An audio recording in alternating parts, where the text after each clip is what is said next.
மட்டக்களப்பு நகரில் சாப்பாட்டு கடையொன்றில் வாங்கிய மதிய உணவுப் பொதியில் புழு உள்ளதைக் கண்டு சட்டத்தரணி ஒருவர் சுகாதார அதிகாரிகளுக்கு நேற்று முறைப்பாடு செய்ததை அடுத்து உடனடியாக குறித்த கடையை சோதனையிட்டு அங்கு மனித பாவனைக்கு உதவாத உணவு தயாரிக்கும் பொருட்களை மீட்டதுடன் குறித்த கடை உரிமையாளருக்கு எதிராக நீதிமன்றத்தில் வழக்கு பதிவு செய்துள்ளதாக பொது சுகாதார பரிசோதகர்கள் தெரிவித்தனர்.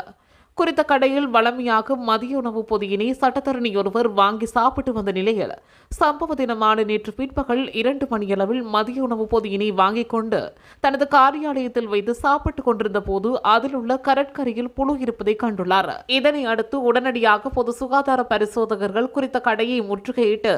சோதனை செய்ததை அடுத்து அங்கு மனித பாவனைக்கு உதவாத உணவு மற்றும் சிற்றுண்டிகள் தயாரிக்கும் பல உணவுப் பொருட்களை குளிரூட்டியில் இருந்து மீட்டனர். இவ்வாறு மீட்கப்பட்ட மனித பாவனைக்கு உதவாத பொருட்களை கொண்டு உணவு தயாரிக்க வைத்திருந்தமை மற்றும் மதிய உணவு பொதியில் புழு இருந்தமை தொடர்பாக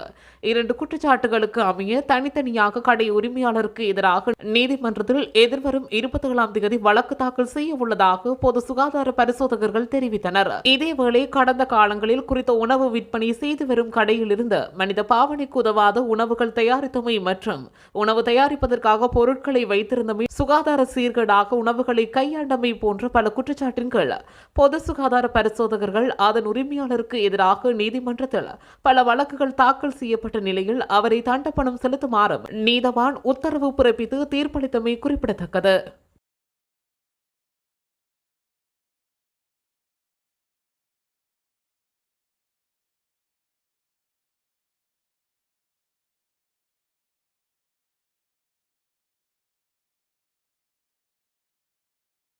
இதுபோன்ற செய்திகளை உடனுக்குடன் அறிந்து கொள்ள தமிழ் பிளஸ் யூடியூப் சேனலை மறக்காம சப்ஸ்கிரைப் பண்ணுங்க, கமெண்ட் பண்ணுங்க, ஷேர் பண்ணுங்க.